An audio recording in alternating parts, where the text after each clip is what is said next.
Hello students, ਜਿਸ ਤਰ੍ਹਾਂ ਤੁਹਾਨੂੰ ਪਤਾ ਹੈ ਕਿ ਅਸੀਂ ਕਰ ਰਹੇ ਹਾਂ ਆਪਣੀ ਕਲਾਸ 10th, ਉਸਦਾ ਚੈਪਟਰ ਹੈ ਸਾਡਾ 5th ਅੰਗਣਿਤਿਕ ਲੜੀਆਂ ਅਰਿਥਮੈਟਿਕ ਪ੍ਰੋਗਰੈਸ਼ਨ, ਜਿਸ ਦੀ ਲਾਸਟ ਕਲਾਸ ਵਿੱਚ ਅਸੀਂ 3 ਕੁਐਸਚਨਸ ਕੀਤੇ ਹਨ ਜੋ ਸਾਡੀ ਰਿਵੀਜ਼ਨ ਦੀ ਕਲਾਸ ਹੈ। ਤੇ ਇਸ ਦੇ ਵਿੱਚ ਅਸੀਂ ਆਪਣੇ ਕੁਐਸਚਨ ਨੰਬਰ 4 ਤੋਂ ਜਿਹੜੀ ਕਿ ਆਪਣੀ ਕਲਾਸ ਜਿਹੜੀ ਉਹ ਸਟਾਰਟ ਕਰਾਂਗੇ। ਸੋ ਦੇਖੋ ਸਾਡੇ ਕੋਲ ਕੁਐਸਚਨ ਨੰਬਰ 4 ਹੈ, ਜਿਸ ਵਿੱਚ ਕਿਹਾ ਗਿਆ ਹੈ ਕਿ ਹੇਠ ਦਿੱਤੀਆਂ ਅੰਕਗਣਿਤਿਕ ਲੜੀਆਂ AP ਦੇ ਪਦਾਂ ਦੀ ਗਿਣਤੀ ਪਤਾ ਕਰੋ। ਸੋ ਦੇਖੋ ਗਿਣਤੀ ਪਤਾ ਕਰਨੀ ਹੈ, ਅਸੀਂ ਧਿਆਨ ਦੇਣਾ ਹੈ ਜਿਸ ਦੀ ਗੱਲ ਕੀਤੀ ਗਈ ਹੈ ਗਿਣਤੀ। ਸੋ इधर देखो find the number of terms का मतलब साढ़े को की होएगा n। ठीक है, सो नंबर ऑफ टर्म्स का मतलब हो गया n असी जिहड़ा कि पता करना है कि इस AP दे विच किन्नियां टर्म्स जिहड़ियां वो आंदियां हन। सो जिस विच साढ़े को पहली टर्म है 5 जो A1 है, फिर साढ़े को A2 है, फिर है A3 और लास्ट टर्म असी साढ़े को दी गई है AN। सो इस साढ़े को A1 A है साढ़े को। ठीक है, तो असी D प्राप्त कर लीए। पहला D कितना आंदा है, सो डी साढ़े को आंदा है 8 - 5 बराबर आ गया 3। सो डी कितना आ गया साढ़े को 3 आ गया। हुण AN का फॉर्मूला देखिए की होंदा है, AN = A + n - 1 D। हुण देखो AN ये जी लास्ट टर्म साढ़े को AN है, AN की जगह तो असीं वैल्यू पुट करते हैं 95 = हो गया A कितना 5 + n कितना है फाइंड करना है -1 D। ध्यान रखना है कि जो भी तुहाडे को AN टर्म जिस तरह AP दी है, तुहाडे को एक फॉर्मूला जिहड़ा है इसके लिए ये जो फॉर्मूला असीं लिखिया है AN = A + n - 1 D, इसकी हमेशा वरतों होएगी।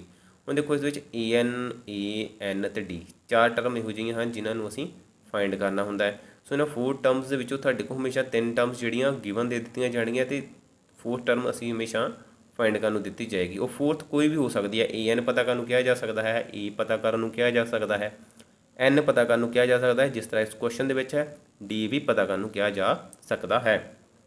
सो हुण इस तो बाद साडे कोल बनदा है 95। इस 5 नूं असीं इधर माइनस कर दांगे। सो देखो साडे कोल आ गया 95 माइनस हो गया 5 = की बनदा है n - 1 D। कितना है साडे कोल 3। ये आ गया साडे कोल 90, ये आ गया n - 1 3। हुण देखो ये दोवें फैक्टर साडे कोल मल्टीप्लाई च पए हैं। ठीक है, तो इस दी जिहड़ी 3 है इस दे नाल साडे कोल कैंसल हो जाएगा 90। सो साडे कोल आ गया 30, 3 3 9 0 नाल आ गया साडे कोल 30 आ गया। सो साडे कोल फिर की आंदा है कि n - 1 = की बचता है 30 बचता है। ठीक है, सो n की आ जाएगा साडे को इत्थे 30, ये जिहड़ा -1 है इस साइड ते साडे को की हो जाएगा प्लस हो गया साडे को। सो देयरफॉर n कितना आ गया 30 ਤਾਂ 1 31। सो साडे को इस तरह जेकर असीं लिखदे जाइए 5 3 8 8 3 11 11 3 14 14 3 17 17 3 20 20 3 23। ਜਦੋਂ ਅਸੀਂ 95 ਤੇ ਪਹੁੰਚਾਂਗੇ ਤਾਂ ਸਾਡੇ ਕੋਲ 95 ਜਿਹੜਾ ਕਿੰਨੇ ਨੰਬਰ ਤੇ ਆਏਗਾ 31 ਨੰਬਰ ਤੇ ਜਾ ਕੇ ਸਾਡੇ ਕੋਲ 95 ਜਿਹੜਾ ਉਹ ਆਏਗਾ।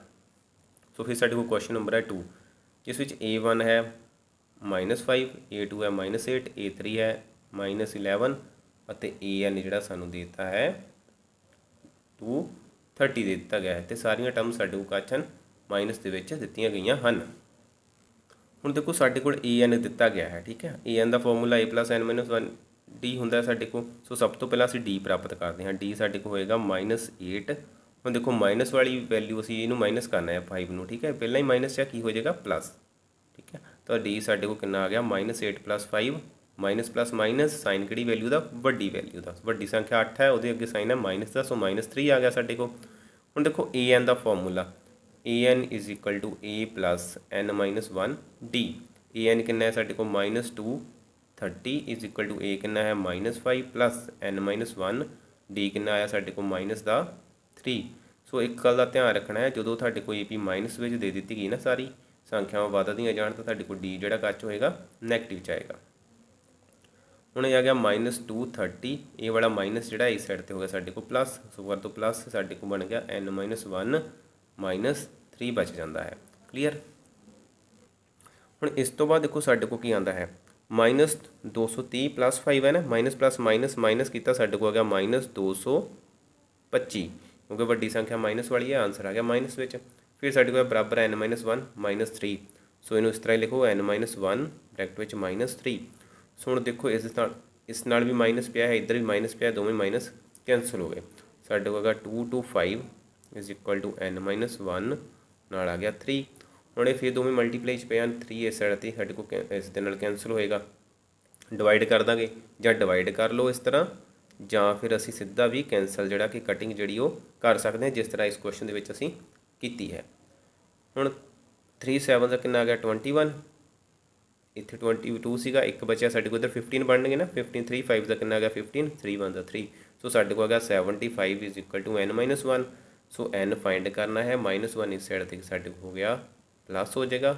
ਸੋ ਜਦੋਂ ਇਕੁਅਲ ਟੂ ਤੋਂ ਅਸੀਂ ਵੈਲਿਊਜ਼ ਨੂੰ ਟਰਾਂਸਪੋਰਟ ਕਰਦੇ ਹਾਂ ਤਾਂ ਸਾਡੇ ਜਿਹੜੇ ਸਾਈਨ ਆ ਉਹ ਚੇਂਜ ਹੋ ਜਾਂਦੇ ਹਨ। ਸੋ ਦੇਅਰਫੋਰ n ਇਜ਼ ਇਕੁਅਲ ਟੂ ਕਿੰਨਾ ਆ ਗਿਆ 76। ਸੋ ਸਾਡੇ ਕੋਲ ਨੰਬਰ ਆਫ ਟਰਮਸ ਕਿੰਨੀਆਂ ਆ ਗਈਆਂ 76 ਆ ਜਾਣਗੀਆਂ, 76 ਆ ਜਾਣਗੀਆਂ, ਜਿਸ ਦਾ ਮਤਲਬ ਇਹ ਹੋਏਗਾ ਕਿ -230 ਕਿੰਨੇ ਨੰਬਰ 'ਤੇ ਆ ਰਿਹਾ ਹੈ 76 ਨੰਬਰ 'ਤੇ। ਸੋ ਇਹ ਸੀ ਸਾਡਾ ਕੁਐਸਚਨ ਨੰਬਰ 4th। ਫਿਰ ਸਾਡਾ ਕੁਐਸਚਨ ਨੰਬਰ ਆਉਂਦਾ ਹੈ 5th। ਸੋ 5th ਕੁਐਸਚਨ ਦੇ ਵਿੱਚ ਦੇਖੋ ਸਾਡੇ ਕੋਲ ਕੀ ਹੈ, ਮਿਲਾਨ ਕਰੋ। ਮੈਚਿੰਗ ਆ ਦਿੱਤੀ ਗਈ ਹੈ ਸਾਨੂੰ, ਠੀਕ ਹੈ। ਮੈਚਿੰਗ ਦੇ ਲਈ ਧਿਆਨ ਰੱਖਣਾ ਹੈ ਕਿ ਇਸ ਕੁਐਸਚਨ ਇਸ ਐਕਸਰਸਾਈਜ਼ ਦੇ ਜਾਂ ਇਸ ਚੈਪਟਰ ਦੇ ਸਾਡੇ ਕੋਲ ਸਾਰੇ ਹੀ ਜਿਹੜੇ ਕਿ ਫਾਰਮੂਲਾਜ਼ ਧਿਆਨ ਵਿੱਚ ਹੋਣੇ ਬਹੁਤ ਜ਼ਰੂਰੀ ਹਨ। ਸੋ ਮੈਚਿੰਗ ਦੇ ਵਿੱਚ ਹਮੇਸ਼ਾ ਸਾਡੇ ਕੋਲ ਫਾਰਮੂਲਾਜ਼ ਜ਼ਿਆਦਾਤਰ ਜਿਹੜੇ ਮੈਚ ਕਰਨ ਲਈ ਦਿੱਤੇ ਜਾਂਦੇ ਹਨ। ਸੋ ਪਹਿਲਾਂ ਦੇਖੋ ਸਾਡੇ ਕੋਲ nਵਾਂ ਪਦ nth ਟਰਮ, ਠੀਕ ਹੈ, ਅਸੀਂ nth ਟਰਮ ਦਾ ਫਾਰਮੂਲਾ ਕਰ ਚੁੱਕੇ ਹਾਂ। n ਪਦਾਂ ਦਾ ਜੋੜਫਲ Sn, ਇਹ ਅਸੀਂ ਨਹੀਂ ਕੀਤਾ ਹੈ, ਇੱਥੇ ਕਲੀਅਰ ਹੁੰਦੇ ਆ। ਦੇਖੋ ਮੈਚਿੰਗ ਕਿਸ ਤਰ੍ਹਾਂ ਕਰਨੀ ਅਸੀਂ ਉਹ ਦੇਖਾਂਗੇ। ਸਾਂਝਾ ਅੰਤਰ d, ਤੇ ਇਸ ਦੇ ਵਿੱਚ ਸਾਨੂੰ ਦੋ ਫਾਰਮੂਲਾਜ਼ ਪਤਾ ਹਨ, ਫਸਟ ਵੀ ਅਤੇ ਥਰਡ ਵੀ। ਪਹਿਲਾਂ ਅਸੀਂ ਇਹਨਾਂ ਦੋਵਾਂ ਨੂੰ ਮੈਚ ਕਰੀਏ।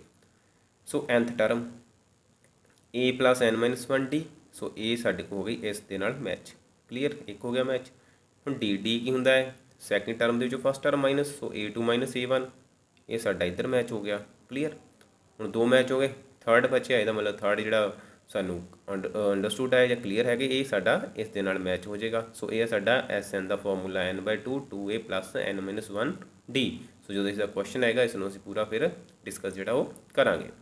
ਸੋ ਇਸ ਤੋਂ ਬਾਅਦ ਸਾਡੇ ਕੋਲ ਕੁਐਸਚਨ ਨੰਬਰ ਆਉਂਦਾ ਹੈ ਸਾਡਾ ਕੁਐਸਚਨ ਨੰਬਰ 6। ਸੋ ਕੁਐਸਚਨ ਨੰਬਰ 6 ਦੇ ਵਿੱਚ ਸਾਡੇ ਕੋਲ ਹੈ ਬਲੈਂਕਸ ਦਿੱਤੀ ਗਈ ਹੈ ਕਿ ਖਾਲੀ ਸਥਾਨ ਭਰੋ।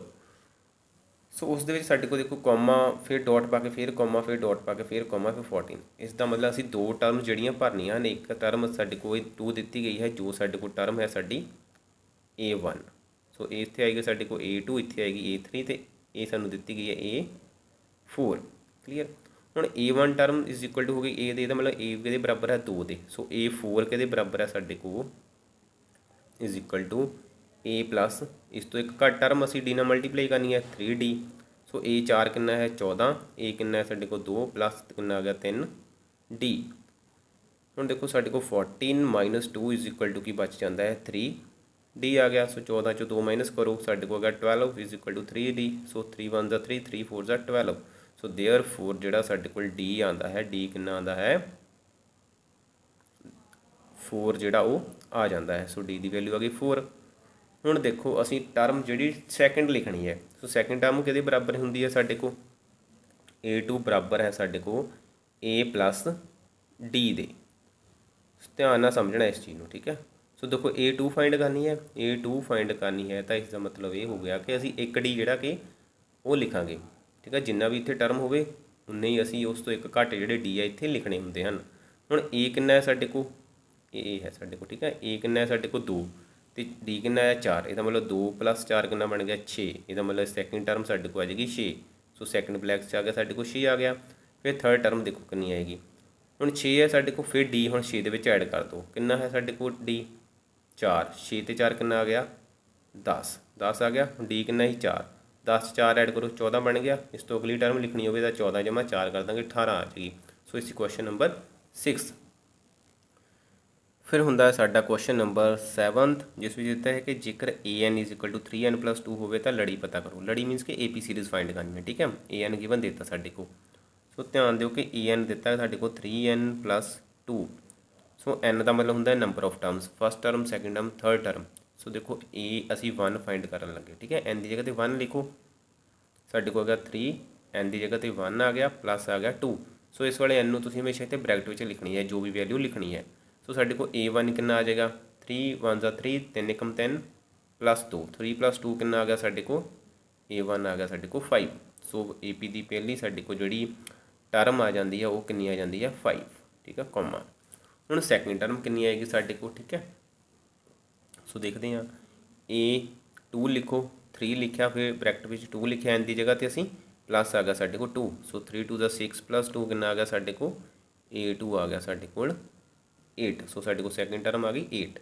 ਫਿਰ ਦੇਖੋ ਸਾਡੇ ਕੋਲ ਆਏਗਾ A3 ਅਸੀਂ n ਦੀ ਜਗ੍ਹਾ 3 ਲਿਖਤਾ 3 ਇੱਥੇ 3 ਲਿਖਿਆ ਫਿਰ ਅਸੀਂ 2 ਲਿਖਤਾ ਸਾਡੇ ਕੋਲ ਆ ਗਿਆ 9 + 2 ਸੋ ਕਿੰਨਾ ਆ ਗਿਆ 11 ਸੋ ਸਾਡੇ ਕੋਲ ਇੱਧਰ ਕਿੰਨਾ ਆ ਗਿਆ 11 ਫਿਰ ਦੇਖੋ ਅਸੀਂ ਪਤਾ ਕਰਾਂਗੇ ਹੁਣ A4 ਸੋ 3 ਇੱਥੇ ਲਿਖੋ 4 ਪਲੱਸ ਕਰ ਦਿਓ 2 3 4 ਦਾ 12 ਪਲੱਸ 2 ਕਿੰਨਾ ਆ ਗਿਆ ਸਾਡੇ ਕੋਲ 14 ਸੋ ਸਾਡੇ ਕੋਲ 14 ਆ ਗਿਆ ਸੋ ਨੈਕਸਟ ਟਰਮ ਆ ਗਈ 14 ਸੋ ਇਸ ਤਰ੍ਹਾਂ ਸਾਡੇ ਕੋਲ ਜਿਹੜੀਆਂ ਟਰਮਸ ਆ ਉਹ ਲਿਖੀਆਂ ਜਾਣਗੀਆਂ ਸੋ ਧਿਆਨ ਨਾਲ ਦੇਖੋ 5 3 8 8 3 11 11 3 14 ਸੋ ਇਹ ਸਾਡੇ ਕੋਲ ਇੱਕ AP ਜਿਹੜੀ ਕਿ ਬਣ ਰਹੀ ਹੈ। ਫਿਰ ਆ ਸਾਡੇ ਕੋਲ ਕੁਐਸਚਨ ਨੰਬਰ 8 ਸੋ ਕੁਐਸਚਨ ਨੰਬਰ 8 ਵਿੱਚ ਦੇਖੋ ਤੁਹਾਡੇ ਕੋਲ ਇੱਕ ਜਿਹੜਾ ਹਿਸਟੋਗ੍ਰਾਮ ਜਾਂ ਆਇਤ ਚਿੱਤਰ ਜਿਹੜਾ ਉਹ ਬਣਿਆ ਹੋਇਆ ਨਜ਼ਰ ਆ ਰਿਹਾ ਹੈ। ਸੋ ਇਸ ਦੇ ਵਿੱਚ ਸਾਡੇ ਕੋਲ ਜਿਹੜੇ ਆਇਤ ਬਣੇ ਹੋਏ ਹਨ ਇਹ ਦੇਖੋ ਇਸ ਤੇ ਪਹਿਲਾਂ ਲਿਖਿਆ ਇੱਥੇ 2 ਇੱਥੇ ਸਾਡੇ ਕੋਲ 2 ਲਿਖਿਆ ਹੋਇਆ ਹੋ ਸਕਦਾ ਤੁਹਾਨੂੰ ਨਾ ਦਿਖਦਾ ਹੋਵੇ ਲਾਈਟ ਜਿਹਾ ਹੈ ਜ਼ਿਆਦਾਤਰ ਤਾਂ ਸਾਡੇ ਕੋਲ ਇਹ ਦਿੱਤਾ ਗਿਆ ਹੈ 2 ਇਸ ਤੋਂ ਬਾਅਦ ਫਿਰ ਸਾਡੇ ਕੋਲ ਦਿੱਤਾ ਗਿਆ ਹੈ 4 ਫਿਰ ਦਿੱਤਾ ਗਿਆ ਹੈ 6 ਹੁਣ ਇਹ ਦੇਖਣਾ ਸੀ ਕਿ AP ਸੀਰੀਜ਼ ਬਣਾਉਂਦੇ ਹਨ ਜਾਂ ਨਹੀਂ ਬਣਾਉਂਦੇ ਹਨ।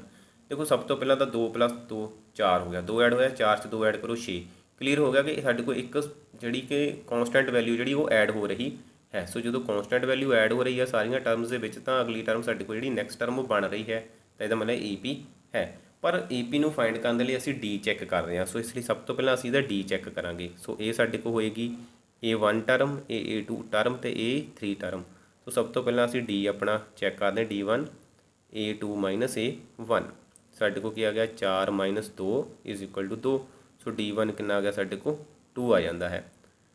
ਫਿਰ ਅਸੀਂ D2 ਚੈੱਕ ਕਰਦੇ ਹਾਂ ਜਿਹੜਾ ਸਾਡੇ ਕੋਲ ਹੋਏਗਾ A3 - A2 ਸੋ D2 ਦੇ ਲਈ ਸਾਡੇ ਕੋਲ ਆਉਂਦਾ ਹੈ A3 ਕਿੰਨਾ ਹੈ 6 - 4 ਸਾਡੇ ਕੋਲ ਕਿੰਨਾ ਆ ਗਿਆ 2 ਆ ਗਿਆ ਸੋ ਦੇਅਰਫੋਰ D2 ਵੀ ਸਾਡੇ ਕੋਲ ਕਿੰਨਾ ਆ ਗਿਆ 2 ਆ ਜਾਂਦਾ ਹੈ। ਸੋ ਦੋਵੇਂ ਸਾਡੇ ਕੋਲ ਜਿਹੜੇ D1 = D2 ਆਉਂਦੇ ਹਨ।